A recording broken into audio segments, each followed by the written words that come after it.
Salut sama gars, encore Wolof Tuto. Bu fekkee c'est la première fois ngeen di seetaan samay vidéo, s'il vous plaît dem leen abonné aussi sama première chaîne, ngeen demaat ci partie chaîne ngeen abonné wu aussi ci sama chaîne bii ni instant yi laay publier vidéo yi.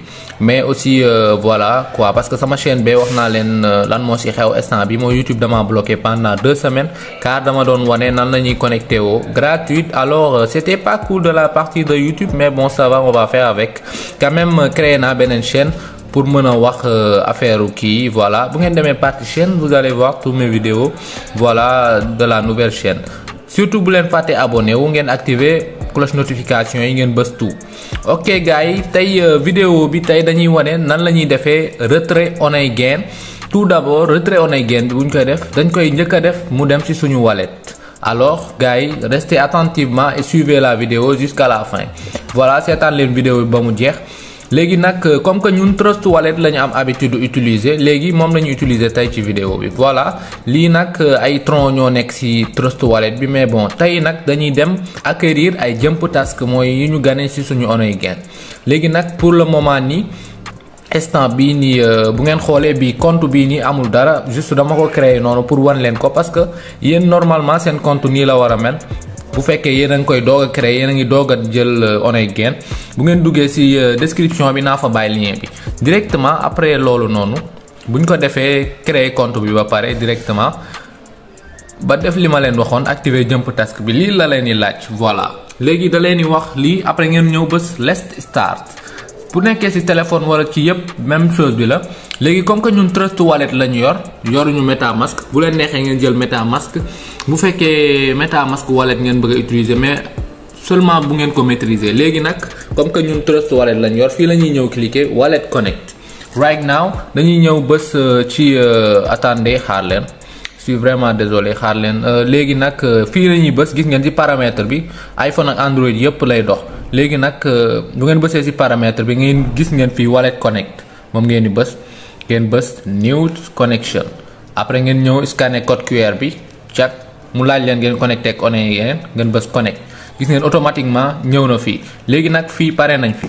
Lan la ñuy def, dañuy dem vérifier suñu email parce que adresse email bi ñu utiliser fii moom la ñuy envoyé benn code de sécurité. Gis ngeen bind nañ leen ko fii en anglais.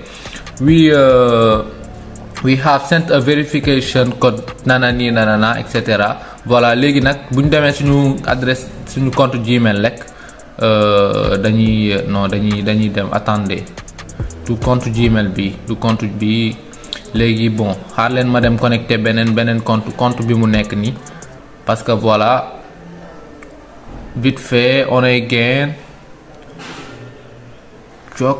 Ok, code bi léegi mu ngi nii, damay ñëw rek copier ko dem ci on again bi fiñ ma ko laaj, ma ñëw coller ko fii directement ma bës sëp may ok this wallet as a nose account.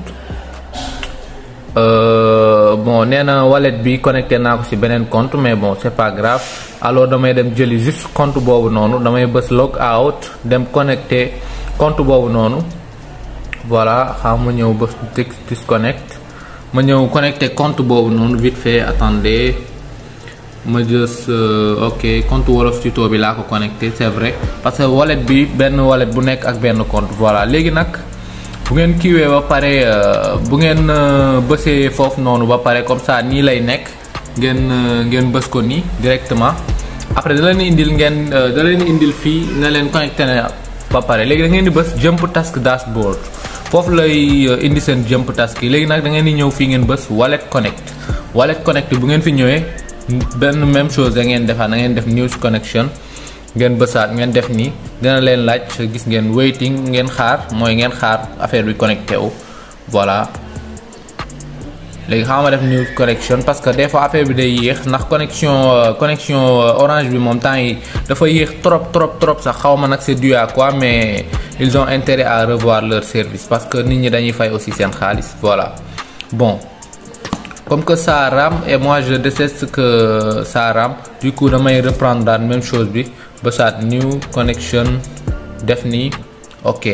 Léegi ma ñëw bës mu dem directement, ma ñëw bës confirmer, mu laaj ma sama code wala voilà instant yi ñëw na. Léegi nag lu ñu gagné on again bi yëpp fii lay wàcc.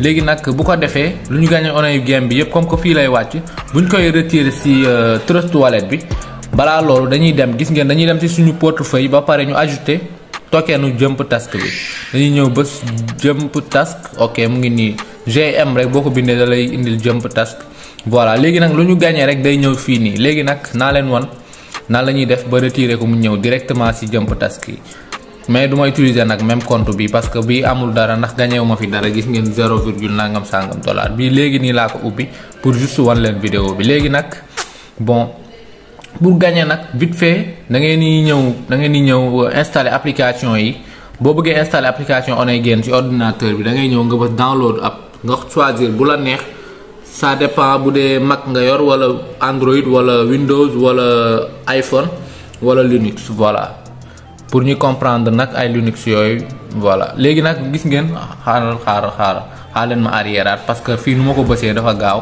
bu ngeen wàccee ba ci suuf am na offer wall fii nii ay tâches ngay compléter pour ñu fay la gis ngeen tâches yi nii yomb na trop da ngeen di dugg ngeen compléter ay tâches ñu fay leen ay quelques dollars day ajouté wu aussi ci seen Jump Task Wallet léegi nag après loolu dama leen di wan nan la ñuy def ba retirer ko mu dem suñu Trust Wallet comme que wallet bi amul dara damay dem ci sama Oney Game normal boo xam ne man moom laay utiliser léegi nag moom laay connecté fii ok léegi damay dem changer sama portefeuille ci benn téléphone bi mën nga fi am ay portefeuille yu bari léegi nag voilà damay dem wallet connect ma bës news connection ok comme que bii nii li ma ci connecté wu bii nag laay gagné xaalis en vrai voilà gis ngeen bii am na 6 Jump Task voilà mais li yëpp ci Oney Game bi laa ko gagné gis ngeen moo nekk nii voilà léegi nag su ma bëggee mu dem ci kii bi ci sama portefeuille Jump Task directement gis ngeen bu ma bëggee mu ñëw fii xam ngeen gis ngeen fii gagné naa fi 14 Jump Task damay bës transfer to my wallet ok bi bu ma ko bësee rek check après daf may laaj ñaata lay frais bi ak yooyu noonu yëpp léegi nag bu ma bëggee jot damay bës transfert directement bu ma bësee transfert rek day ñëw directement sama wallet ay quelque temps yooyu noonu lay jël rek mais man instant bi nag franchement bëgguma transférer dama ko bëgg a bàyyi noonu muy dem ba 10 wala ça dépend ci man rek voilà léegi nag bu ngeen defee loolu ba pare rek comme nii lay ñëw day wane ni retiré ngeen léegi nag gis ngeen bii yëpp Oney Game laa ko gagné yi nii yëpp non bii nii ci comme li ma leen waroon sànq fu ngeen di dugg def tâche yi laa gagné 4000 et quelques yi vite fait léegi nag 12000 yi laa gagné ci Oney Game bi ak 0, nangam sàngam yi bii moom bu leen heure bu leen neex mën ngeen retiré voilà lii moom retiré test la woon xool na dina ñëw ci sama wallet léegi nag comme que retiré nañ ko fii ba pare nan la ñuy def ba retiré ko Orange Money loolu nag gars yi il faut ngeen seetaan vidéo prochain buy ñëw comme que retiré nañ ko ci wallet bi ba pare mooy portefeuille crypto monnaie bi léegi nag prochaine vidéo bi dama leen wan nan nañ koy retiré ci seen Orange Money voilà gars yi parce que Orange Money moom rek lañ mën a retiré duñu mën a retiré ci Wave voilà alors gars yi s'il vous plaît seetaan leen vidéo bi ñëw pour ngeen mën a xam nan ngeen di def ba retiré ko ci Orange Money merci beaucoup on se retrouve à la prochaine.